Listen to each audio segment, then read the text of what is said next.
ελληνικά σύνορα και τώρα γίνεται μια μάχη για να τους φέρουν πάλι πίσω στην Τουρκία. Εκεί νόμιζαν ότι είναι η Ελλάδα. Με αυτή την ελπίδα πέρασαν χθες το βράδυ. Όμως διαπίστωσαν ότι πίσω από αυτό το νησάκι που είναι τουρκικό, εδώ είναι ο Εύρος, αμέσως στα 30 μέτρα είναι η Ελλάδα. Κατάλαβαν ότι δεν μπορεί να προχωρήσει περισσότερο. Ακούμε συνέχεια ήχους από τα μεγάφωνα στα αγγλικά και στα αραβικά. Τα σύνορα είναι κλειστά, λέει η Ελλάδα. Και λέει: μην έρχεστε από εδώ. Το ακούγαμε 2-3 φορές και τώρα βρίσκονται αυτοί οι άνθρωποι εγκλωβισμένοι. Τώρα σιγά σιγά προσπαθούν να τους φέρουν πίσω. Οι φίλοι τους οι οποίοι δεν πέρασαν απέναντι και βλέπουμε μπορούμε να προχωρήσουμε. Κοιτάξτε, είχαν φέρει και για τις βάρκες τους και κουπιά. Και εμείς προχωράμε πιο κάτω να δείτε τι ακριβώς συμβαίνει. Αυτό καταλαβαίνουμε ότι έρχονται νοτιότερα από τα σειρματοπλέγματα εκεί που δείχναμε στις Καστανιές. Τώρα έχουν έρθει νοτιότερα έτσι ώστε να περάσουν με αυτήν την ελπίδα για να περάσουν στην Ελλάδα. Και η ελπίδα αυτή εδώ βρέθηκε, αλλά εκεί απέναντι είναι ένα ελληνικό νησάκι και όχι η Ελλάδα. Το καταλάβανε αργά, δηλαδή μόλις ξημέρωσε. Μόλις είδαν τους Έλληνες στρατιώτες, μας είπαν μπροστά τους πίσω από το νησί. Είναι περίπου 30 μέτρα. Κοιτάξτε τι γίνεται αυτή τη στιγμή εδώ. Προσπαθούν όλοι τους να έρθουν νοτιότερα. Εμείς για να σας εξηγήσω που βρισκόμαστε, είμαστε στην περιοχή Ελτσίλη, σχεδόν απέναντι από το Νέο Χιμόνιο και το Θούριο. Πίσω από εδώ είναι αυτές οι ελληνικές περιοχές, τα χωριά. Αυτοί νόμιζαν ότι φτάνουν εκεί. Όμως βρέθηκαν πάλι σε τουρκικό έδαφος, το οποίο πίσω από εκεί βρίσκονται οι Έλληνες. Τώρα έχουν κρυώσει, οι φίλοι τους βοηθούν για να περάσουν απέναντι. Τι εθνικότητας είναι αυτοί οι άνθρωποι, Μανώλη Κωστίδη? Και από Πακιστάν και από Αφγανιστάν. Και βεβαίως είναι και δύο από τη Συρία, διότι μιλούσαν και αραβικά. Βλέπετε εκεί οικογένειες και γυναίκες που κλαίνε γιατί βλέπουν τους δικούς ανθρώπους να περνούν πάλι τον Εύρο πίσω αυτή τη φορά, πίσω στα τουρκικά εδάφη τα οποία βρισκόμαστε. Μας είπαν χθες το βράδυ ο καθένας για να περάσουν αυτήν την απόσταση 50 ευρώ στους δουλέμπορους, 50 ευρώ το άτομο. Βλέπουμε έχει απλωθεί και ένα σκηνή και πάνε μπρος πίσω. Αυτή η δουλειά γίνεται. Εκεί κάτω βλέπουμε και ένα ελληνικό φυλάκιο πιο μακριά και είναι η Ελλάδα. Αυτό το νησάκι όμως είναι ακριβώς στη μέση του Εύρου και όλοι νόμιζαν ότι είναι η Ελλάδα. Είναι πολύ κοντινή απόσταση. Και όμως δεν είναι. Και αυτό βεβαίως ήταν μια μεγάλη έκπληξη για τους ίδιους, δυσάρεστη έκπληξη. Αλλά αυτό που μας εντυπωσιάζει ότι όλοι μας είπαν ότι πίσω βρίσκονται πάρα πολλοί Έλληνες στρατιωτικοί που εμπόδισαν τη διέλευσή τους και αυτός είναι ο λόγος που εγκλωβίστηκαν εδώ. Τώρα όμως, όπως βλέπουμε, επιστρέφουν κάτω από πολύ δύσκολες συνθήκες και ένας. Εκεί βλέπω 3, 4, 5 άτομα, 6, 7, 8, 9. 9 άτομα βρίσκονται. Ήταν 12, τώρα έχουν έρθει 9 άτομα και επιστρέφουν σιγά σιγά στην Τουρκία.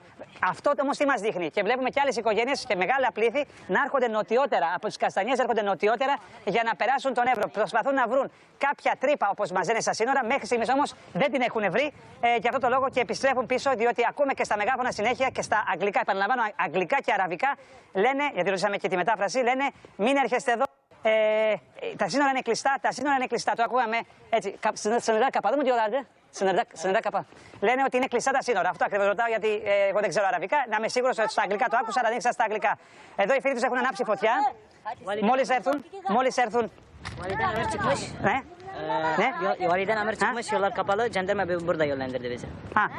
Jandarma gönderdi. Λέει ότι επειδή εκεί δεν ήταν κλειστά τα σύνορα και ο νομάρχης τους είπε ότι είναι κλειστά, εδώ τους οδήγησε η στρατοχωροφυλακή, αλλά τους πέρασαν οι δουλέμποροι έναντι 50 ευρώ το τίμημα για να περάσουν τον Εύρο. Βλέπουμε έχουν βγει κάποιοι μέσα από τα κρύα νερά του Εύρου και τώρα και οι υπόλοιποι έρχονται. Βλέπετε, φορούν τα σκουφιά τους, βρέχονται και προσπαθούν να επιστρέψουν πάλι στην Τουρκία. Καταλαβαίνουμε ότι προσπαθούν, ερχόμενοι νοτιότερα στον Εύρο, να περάσουν τα σύνορα. Βλέπουμε ότι αυτό που διαπιστώνουμε και μας το είπαν όλοι, ότι τα μέτρα ασφαλείας της Ελλάδος είναι αυστηρότατα. Δεν καταφέρουν να περάσουν ούτε από το νησάκι στην άλλη πλευρά του Εύρου και βλέπουν παντού Έλληνες στρατιώτες, μας είπαν, που δεν τους επιτρέπουν να περάσουν τον Εύρο.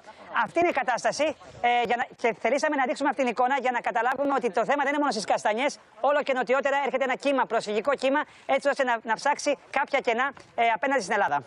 Να περάσουν μέσα σε ελληνικό έδαφος. Όμως από εκεί και πέρα οι δυνάμεις της αστυνομίας και του στρατού τους εντοπίζουν και αμέσως συλλαμβάνονται. Εμείς βρισκόμαστε, να σας πω, Μάρκο, στο Πίθιο. Αυτή τη στιγμή θα δείτε πίσω μου, λίγο πιο πέρα, είναι ο ποταμός. Είναι ο ποταμός Εύρος. Νωρίτερα είδαμε μία ομάδα η οποία κατάφερε να περάσει πάνω από το ποτάμι, πάνω από τη γέφυρα και σε κάποιες στάνες μέσα στο ρέμα βρήκε καταφύγιο.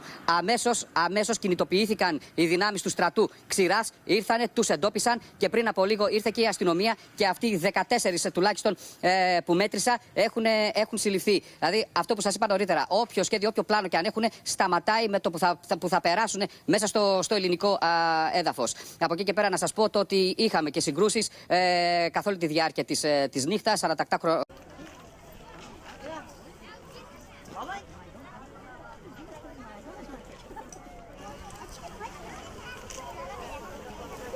افغانستان آمدیم زندگی کردیم یک چند وقت مدت در ترکیه زندگی کردیم مشکلات زیادی را سپری کردیم از افغانستان هستیم میخوایم یونان بریم به خاطر که مشکلات زیادی را در اینجا سپری کردیم به خاطر از یونان میریم و میبینیم که فعلا بسیار وضعیت خراب است اینجا همگی جمع شدن و یونان هم مرز برای ما باز نمیکنه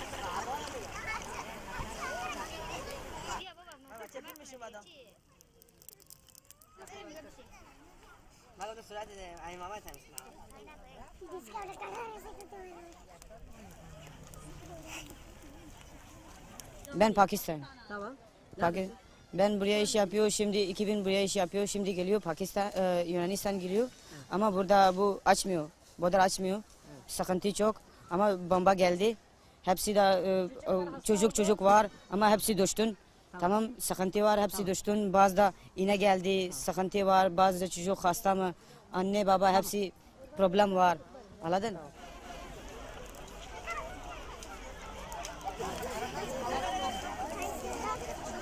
जी अस्सलाम वालेकुम बाकी बड़े हालात इत्थे बार्डर दे जेह्ड़े ना खराब न ते ओह् जेह्ड़े ना जेह्दे बाद गैस सड़दे न ठीक है ते बच्चे जेह्ड़े न थल्ले औंदे न ते उन्हां दे केईं जख्मी हो गए न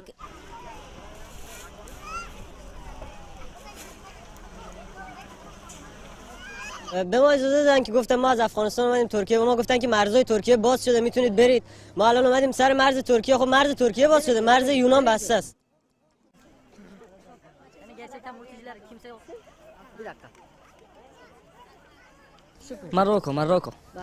ماروكو المشاكل شكل عربي عادي المشاكل اليونان يضربونا بالنار وهيك من الحدود هيك تركيين فرغونا الحدود وهم يضربونا بالنار ويشمونا ويسبونا وهيك ما يخلوناش نروحوا جو ايطالي يونان هيك ايطالي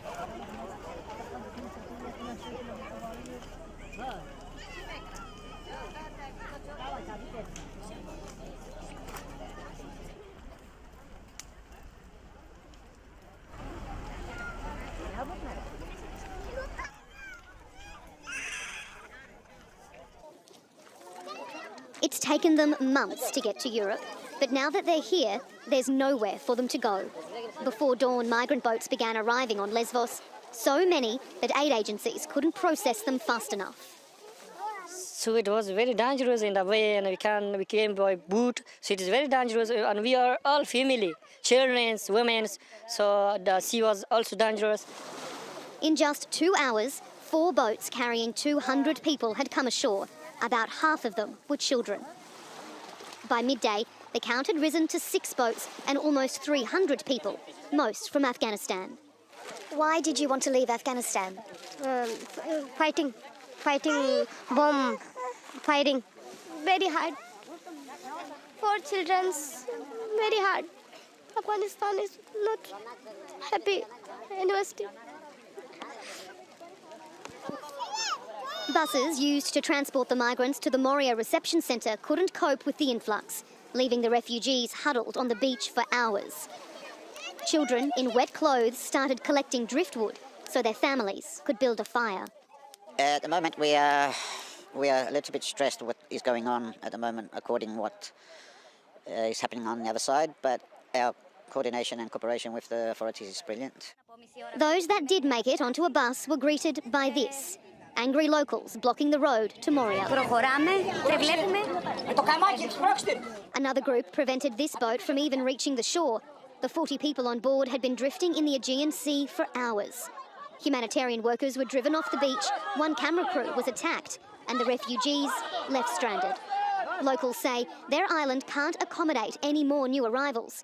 But this man insists they have no intention of overstaying their welcome. Of refugees and migrants in Turkey are rushing to this border after Turkey said it's no longer going to prevent them from heading to Europe, following the latest tension in Idlib, including the killing of at least 33 Turkish soldiers by Russian-backed Assad regime forces. This is not an easy journey. They're coming from Istanbul, some of them from Izmir, we have heard, from different parts of Turkey. They came here by buses. They traveled overnight, and you see they're now walking on the fields. There's mods everywhere. It's not an easy journey. Do you think that you can pass the bridge? How long do you think you will wait at the border? 1 week. 2 weeks. People are waiting. They don't know how long this will take.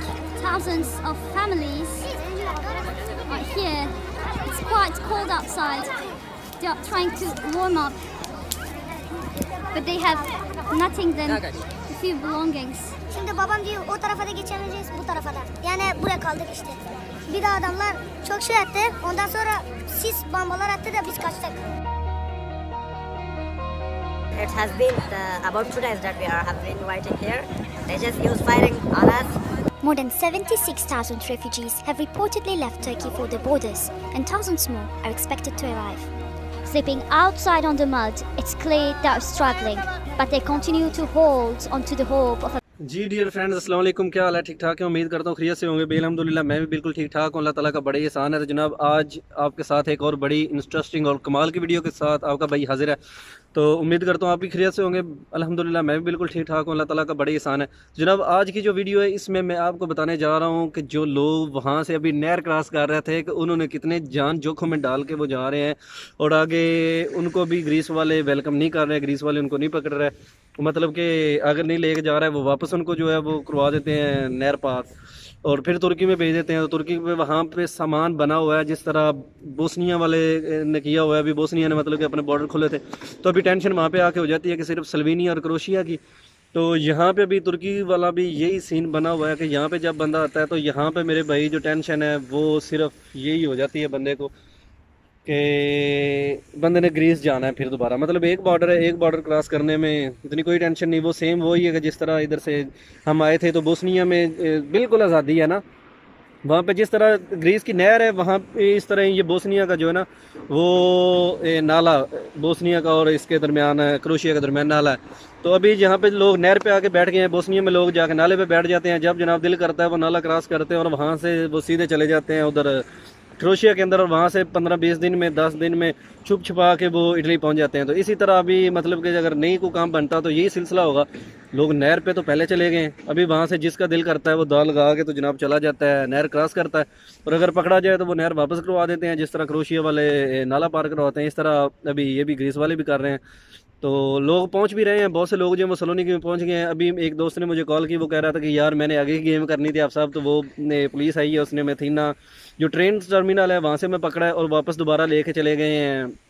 उन्होंने मैं कैंप में बंद कर दिया, तो अभी देखते हैं वो कब छोड़ते हैं। एक और भाई थे, उन्होंने कहा कि जनाब मैं अलेक्सेंड्रा में हम चले गए थे यहाँ से नहर क्रॉस करके ना, तो अलेक्सेंड्रा पहुँचे हैं तो वहाँ से हमने टिकटें वगैरह ली हैं। ट्रेन आने वाली थी तो ट्रेन के आने से पहले ही पुलिस ने हमें पकड़ लिया और उन्होंने हमें फिर वापस तुर्की भेज दिया। और इसी तरह सलोनिकी से दोस्त से रब्ता हुआ है, तो उसने कहा कि जनाब हम पहुँच गए हैं, हमें यहाँ से पुलिस ने पकड़ा और सलोनिकी वाला जो कैंप है वहाँ पर ले गए हैं क्योंकि हम अभी ताज़ी डैंकी लगा के आए थे। और इंशाल्लाह इन दोस्तों के साथ मेरा जल्दी जो है वो इंटरव्यू भी होगा और इनसे रब्ता करूँगा कि आपके साथ कैसा सीन हुआ है, कैसे आप वहाँ से पहुँचे हैं। तो कुछ लोग जो हैं वो वहाँ पे बैठे हुए हैं, मतलब नहर के पास हैं। कुछ जो जनाब वो अदना जो दरना सिटी है वहाँ पे जो बॉर्डर शेयर है इसके साथ यूनान के साथ वहाँ पे हैं। तो उन सब से इंशाल्लाह बात होगी। तो अब तक मालूमात पहुँचाता हूँ। अभी मैंने एक छोटी सी डॉक्यूमेंट्री तैयार की है, देखें तो इंशाल्लाह नेक्स्ट मिलते हैं जनाब एक बहुत ही अच्छी और प्यारी वीडियो में। तब तक के लिए मुझे दें इजाज़त, अल्लाह हाफिज़। आप वीडियो एंजॉय करें। और एक बात, वो यार जो नए लोग आते हैं मेहरबानी चैनल को सब्सक्राइब कर दें, वीडियोस को लाइक करें, शेयर करें और बेल आइकन को ज़रूर प्रेस कर दें ताकि हर नई आने वाली वीडियो आप भाइयों तक बर वक्त पहुंच सके। तो इंशाल्लाह मिलते हैं अच्छी वीडियो में। चाओ, कौन